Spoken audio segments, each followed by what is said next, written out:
Una vez más el programa Preguntas y Respuestas.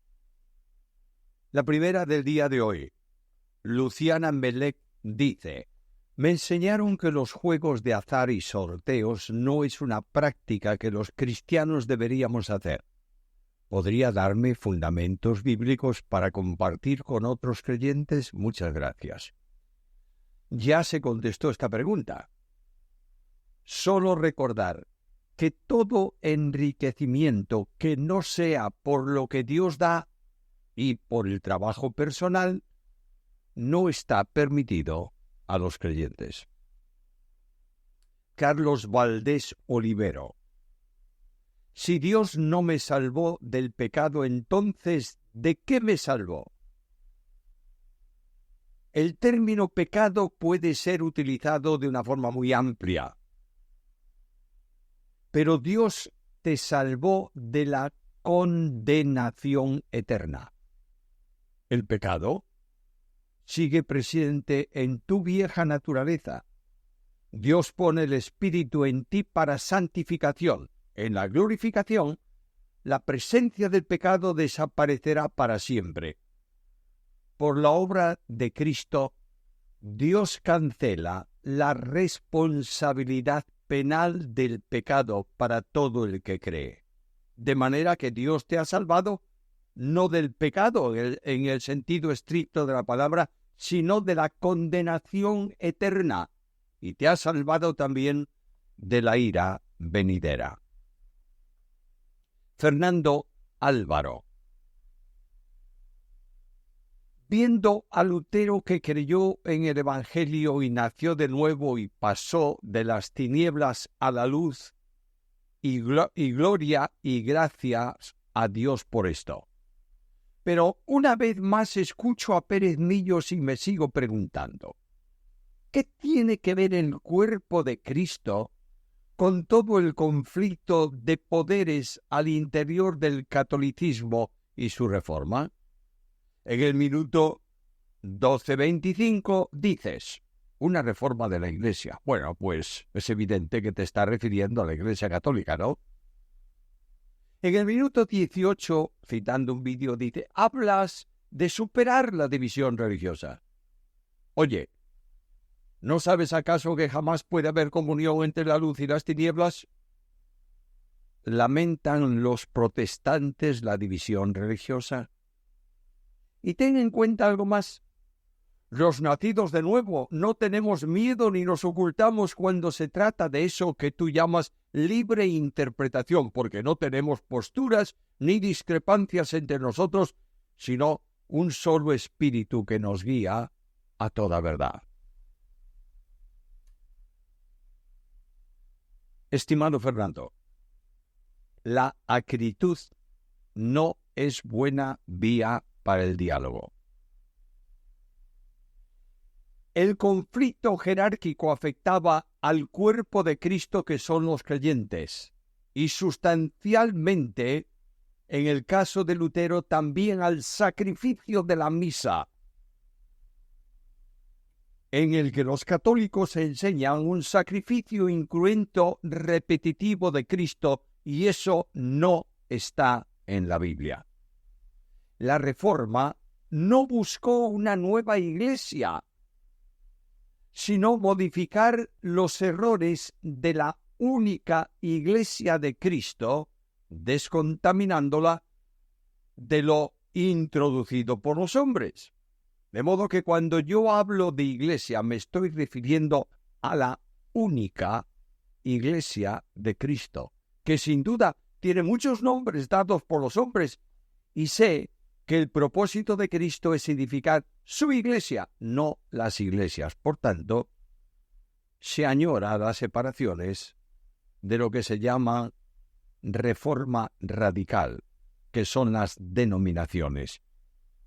Y los creyentes desearíamos, conforme al deseo de Jesús, dar paso a una unidad espiritual real que se manifieste visiblemente, ya que la unión de la Iglesia es producida por el Espíritu Santo. ¿Acaso no es ese el deseo y el pensamiento de Jesús? cuando dijo que sean uno para que el mundo crea que tú me enviaste? Además, solo hay salvos en la Iglesia reformada o también en otras iglesias, incluyendo la católica. Luego tienes otro grave problema, y es que tú dices lo que yo no dije. Yo nunca he hablado de libre interpretación, amigo mío. Eso es lo que el catolicismo dice de la Reforma. Lo que hay es un libre examen. Por tanto, puntualiza, por favor, y sé preciso. Nuevamente la misma persona, Fernando Alfaro. Refiriéndose al vídeo que tuvimos sobre Calvino. ¡Qué vergüenza! Pérez Millos, te paras ahí y me cuentas un cuento, una historia, una novela. No abordas lo más importante. Bueno, pues, no se puede dar lo que no se tiene. Creo que dije en la serie que hice sobre la Reforma que se sabe mucho de la doctrina de los reformadores, pero no tanto de su historia. He hablado de Calvino como uno, o tal vez, el mayor teólogo de la Reforma. La historia del reformador permite entender la doctrina que predicaba. Para la doctrina que Calvino predicaba, se requieren muchos programas y no un pantallazo histórico, que es lo que yo me propuse en esa serie. Gracias por tu sabiduría, que llega a tanta profundidad que me calificas de ignorante, ya que no puedo dar lo que no tengo. Realmente no sé qué quieres decir, ni me importa en absoluto, porque por la gracia de Dios soy lo que soy. José G. Pérez Méndez, ¿la Iglesia pasará por la tribulación o no? Si me puedes arrojar luz en cuanto a este tema. Hay varias opiniones sobre esto, pero la interpretación bíblica más consonante es que la Iglesia será trasladada a la presencia de Dios antes de la tribulación. Algunas razones. Bíblicamente el arrebatamiento es inminente, es decir, no tiene señal alguna para que se produzca, cosa que ocurriría si pasase por la tribulación. Pablo esperaba que pudiera producirse en su tiempo. Primera a Tesalonicenses 4:17. La promesa de Cristo a la Iglesia apunta a un traslado antes de la tribulación. Te libraré de la hora de la prueba que ha de venir sobre el mundo entero. Apocalipsis 3:10. Esperar de los cielos a su Hijo, el cual resucitó de los muertos, a Jesús, quien nos libra de la ira venidera. Primera a Tesalonicenses 1:10. Hay un silencio en la enseñanza bíblica sobre la tribulación futura para la Iglesia, pero hay aliento para las persecuciones. Sin embargo, no es una doctrina fundamental, sino general. La doctrina fundamental es que Jesús vendrá a buscar a los suyos. La general es determinar cuándo lo va a hacer. JACG. ¿Cómo interpretar correctamente los famosos pasajes que se utilizan para promover la expiación limitada? Juan 10, Juan 17, Efesios 5, Juan 3:16, que dicen que la palabra mundo solo se refiere al conjunto de elegidos de las diferentes partes del mundo, pero no al mundo en general. También se argumenta que este pasaje no necesariamente dice que Jesús murió por todos los humanos, simplemente dice que pasa cuando una persona cree en Cristo. He dicho muchas veces que para sustentar una posición personal que es insustentable, se acude a la filosofía para conseguirlo. Así ocurre cuando se quiere justificar la expiación limitada, y hay que torcer el texto bíblico que dice que Dios amó al mundo y dio a su Hijo unigénito para que todo aquel que en él crea no se pierda, sino tenga vida eterna. Si la palabra mundo se puede cambiar por elegidos, hagámoslo en todas las veces que ocurre, y veremos el desastre que eso produce. No hay que discutir, solo acudir a la Biblia. J.A.C.G. ¿Es bíblico el semipelagianismo que dice que si bien la salvación es toda de Dios y que se necesita de la persuasión del Espíritu Santo y de la gracia de Dios para que las personas sean salvas, en última instancia, la salvación del ser humano depende de aceptar o rechazar un regalo? Es una decisión absoluta del ser humano que puede resistir cualquier tipo de persuasión del Espíritu Santo que enseña que no existe una elección absoluta de salvación para algunos que en todo caso si hay elección, es una elección que el ser humano puede rechazar o una elección que se basa en la presciencia de Dios y que la premisa de la misma es el ser humano decide ir o no ir al cielo, Dios es el que otorga los medios y la gracia, pero Él de ninguna manera asegura inquebrantablemente la salvación de nadie. Las preguntas deben ser contestadas por la Biblia y no por los hombres. El semipelagianismo es un error que trata de retocar o suavizar el pelagianismo, que afirma que la salvación procede de Dios pero depende del hombre.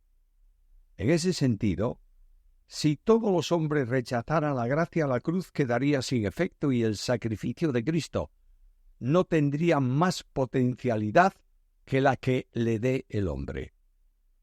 El hombre puede rechazar la salvación, sin duda, ya que Jesús dijo: el que no cree ha sido condenado porque no creyó. Todavía más, el que cree en el Hijo tiene vida eterna, pero el que rehúsa creer en el Hijo no verá la vida, sino que la ira de Dios permanece sobre él. Juan 3:36.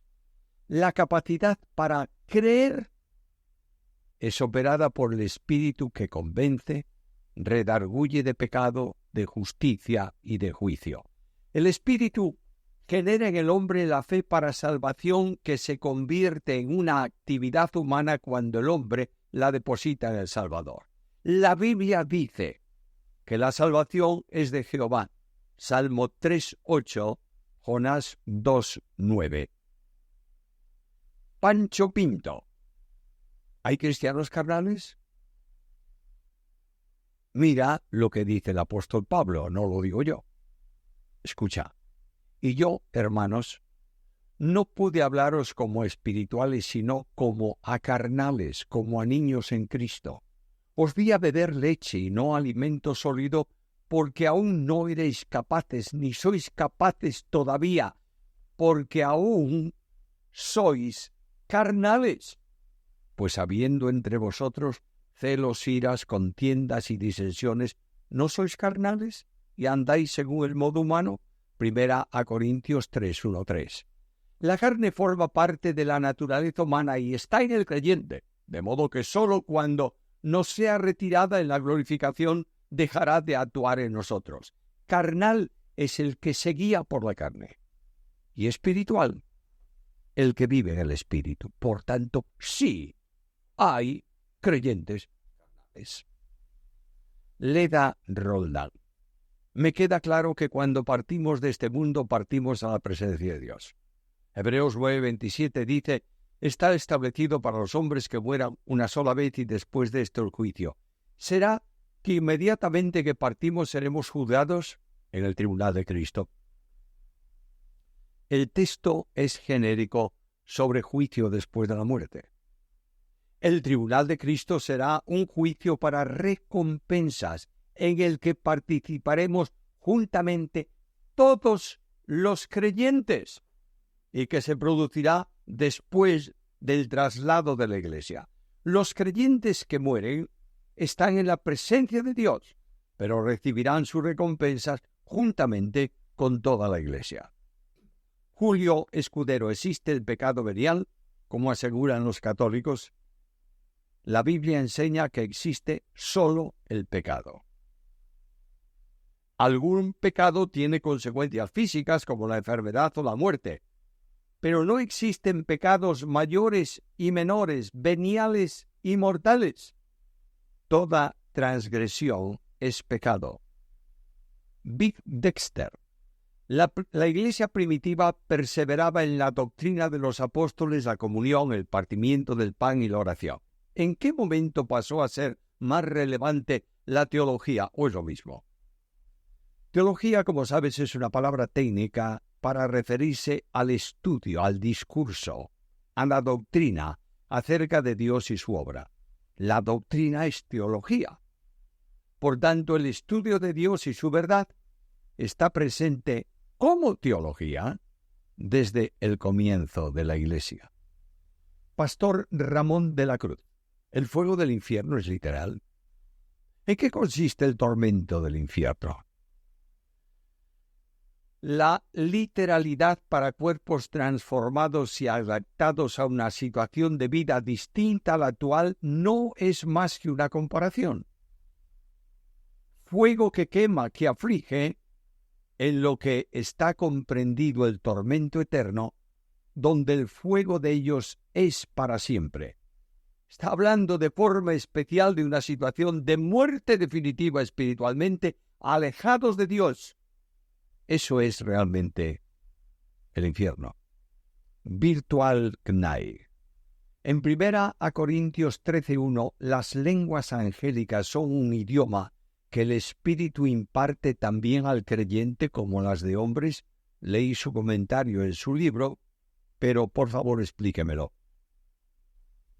Lenguas angélicas es una hipérbole que el apóstol usa como si dijese: si pudiese hablar con la perfección y concreción de los ángeles, pero no amo, no soy nada.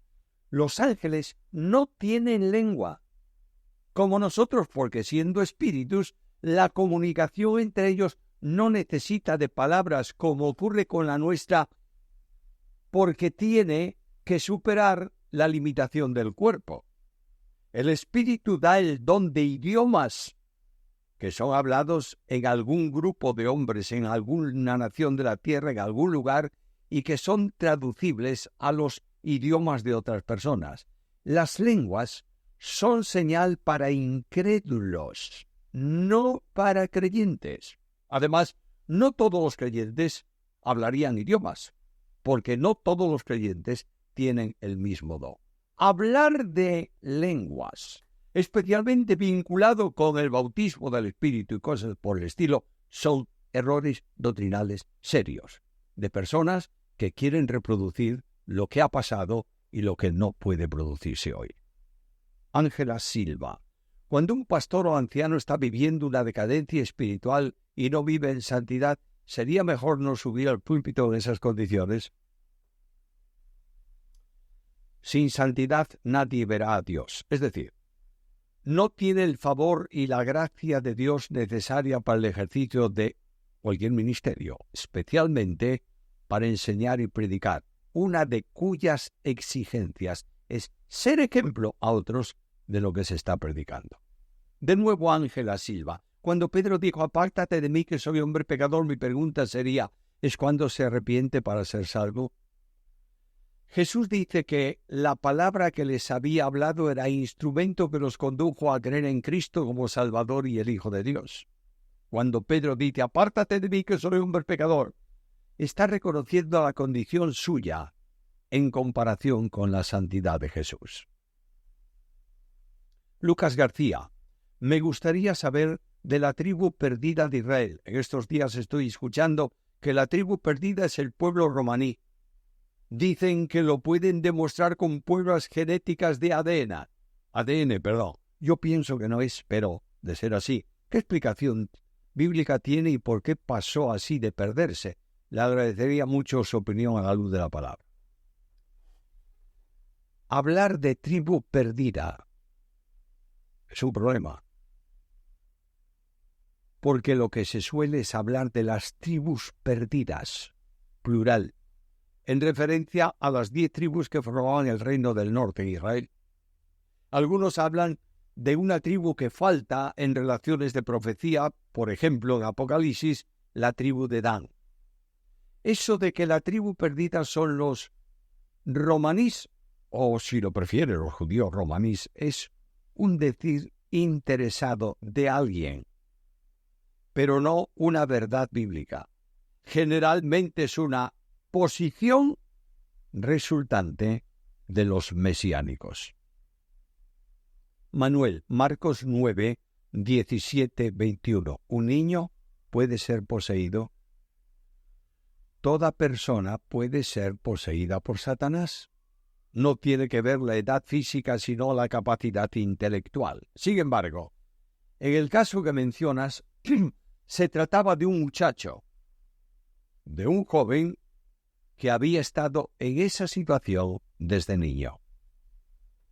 José Luis Borja Fuentes, hablando una tarde con los jóvenes de mi iglesia, salió el tema del divorcio y el adulterio. Bien, les dejé claro que un creyente no debe abandonar a su pareja, como así nos enseña Pablo en su epístola a los Corintios, a no ser, como también enseña nuestro Señor en los Evangelios, por causa de fornicación, o lo que es lo mismo, por infidelidad. Hasta ahí bien. Lo que ocurrió después me dejó un poco mal en el sentido de que, compartiendo esto mismo con un siervo del Señor de otra iglesia, en la noche me dijo que un pecado así no tenía perdón a no ser que se arrepintiera y dejara a la otra mujer para volver con la que fue su primera mujer. Mi respuesta fue que si hacía eso estaría haciendo un pecado mayor y que no tenía sentido, por lo cual, si él o ella se arrepiente ante Dios, yo creo que eso sería suficiente. ¿Qué nos dice la Escritura? ¿Me podrían dar luz, por favor? Primero, no hay pecado que no tenga perdón. En segundo lugar, aunque Dios aborrece el repudio o divorcio en el contexto actual, en la ley permitía que cuando la convivencia se hacía imposible, se le diese a la mujer carta de repudio y el matrimonio quedaba disuelto, pudiendo ella casarse con otra persona. En esa concesión legal se habla de la imposibilidad de volver a su primer marido luego de unirse a otro, aunque el segundo marido o el último marido hubiese muerto. Leo la Biblia. O si hubiese muerto el postrer hombre que la tomó por mujer, no podrá su primer marido, que la despidió, volverla a tomar para que sea su mujer, pues fue envilecida, porque es abominación delante de Jehová, y no has de pervertir la tierra que Jehová tu Dios te da por heredad. Luego, el pecado se perdona por confesión, 1 Juan 1:9. Pero no se puede deshacer un matrimonio para volver al primero, porque es abominable para Dios. XY. ¿Podría, por favor, hablar muy brevemente acerca de la imposición de manos, acerca de su significado, propósito y el lugar en la iglesia de hoy? Le agradezco de antemano y le pido que me disculpe si es un tema que ya trató anteriormente. La imposición de manos es, en el entorno del Nuevo Testamento, un acto de identificación. Así, a modo de ejemplo, cuando encomendaron a Pablo y a Bernabé para la obra misionera, les impusieron las manos, identificándose con ellos, y los enviaron. Un apóstol imponía las manos a los nuevos grupos que entraban en la iglesia, como gentiles, discípulos de Juan, samaritanos, etc., como señal de identificación en el sentido de reconocerlos como miembros al mismo nivel que el resto de los creyentes. Al padre de Publio, el apóstol Pablo oró por sanidad, le impuso las manos en señal de identificación con él, e identificándolo, valga la redundancia, como aquel por quien intercedía y recibió la sanidad. Pero lee el texto, no por la imposición de manos, sino por la oración de Pablo. Actualmente, imponer las manos es la misma señal de identificación, y ahí termina el simbolismo. Milla. ¿Es posible que a los cristianos le llegue la brujería y es bíblico orar en la iglesia por algún cristiano en contra de la brujería? No entiendo bien la pregunta, pero supongo que hablas de orar para que no quede embrujado o para que sea liberado de la brujería, que en último extremo es hablar de posesión diabólica. Ningún cristiano puede estar poseído por Satanás, ni por la brujería, que es una forma de manifestación diabólica. Ningún creyente puede estar endemoniado porque no puede ser poseído por Dios, que mora en todo aquel que cree, y por el demonio. Vuelvo a precisar, los demonios no pueden poseer un creyente, pueden tentarlo, zarandearlo, hacerlo caer, etc., pero en ningún modo pueden posesionarse de quien es propiedad de Cristo y templo del Espíritu Santo. Los que enseñan a echar demonios de un creyente, si es un creyente, son unos equivocados, contrarios absolutamente a la verdad de la Biblia, enseñanza extendida en todo el Nuevo Testamento. José Mendívil, en Hechos capítulo 10 narra la conversión de Cornelio y los que estaban en su casa. Mi pregunta es, ¿el ángel que se le aparece a Cornelio es una teofanía o realmente era un ángel del Señor? Ya que Pedro dice que el Espíritu Santo es el que los envía. Era un ángel del Señor. Desde que el Verbo se hizo carne no hay teofanías del ángel de Jehová. Todo cuanto el apóstol hacía era conducido por el Espíritu Santo, que había guiado a aquellos hombres hasta él y que lo llevaría a él hasta la casa del centurión. El Espíritu Santo es el vicario de Cristo en la tierra y actúa en su lugar o en su nombre.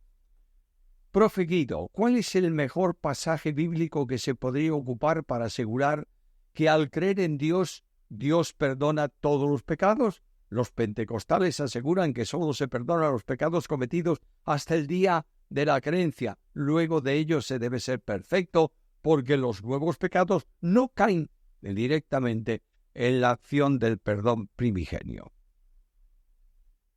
Cada uno puede decir lo que le parezca, pero la Biblia enseña que cuando uno cree en Cristo le son perdonados todos los pecados. Colosenses 2:13. Si solo fuesen perdonados los pecados hasta la conversión, el resto que se cometa tendría que ser confesados para perdón. ¿Y qué seguridad tendría yo de recordar para confesar todos los demás pecados, incluyendo los pecados de ignorancia? Sin perdón de pecados no hay comunión con Dios ni entrada a la presencia de Dios. Así que Cristo perdona los pecados pasados, presentes y futuros, para que no haya ninguna condenación para los que están en Cristo Jesús. Julio Achúcarro. He escuchado de algunos que afirman una eternidad pasada. Encontramos esto en la Biblia. ¿Qué dice la Escritura de esto? Bueno, ese término eternidad pasada es una forma de expresar lo que ocurre antes de la creación, y cuando se dice eternidad futura, se hace referencia a lo que se producirá perpetuamente. No es correcto, es una forma de expresión. La eternidad no es pasada ni futuro, porque eternidad es ausencia de tiempo, o, si lo prefieres, un presente eterno. Osvaldo Ismael Celarayán tiene la última pregunta de este programa. He empezado hace poco a estudiar teología y quería preguntarle, ¿cuál es la diferencia entre la teología del pacto y la teología dispensacional? Teología del pacto es aquella que enseña que la obra de salvación y sus consecuencias es el resultado del cumplimiento que Dios hizo con Cristo. Por tanto, hay un solo pacto, el pacto de gracia y la antítesis, que es el pacto de obras. La teología dispensacional es el resultado teológico de aplicar una hermenéutica dispensacional a la interpretación bíblica. Os agradecemos mucho vuestra presencia, damos gracias al Señor por la audiencia que este programa tiene y pedimos al Señor que bendiga durante este tiempo hasta el próximo encuentro vuestra vida, vuestra familia y vuestro ministerio.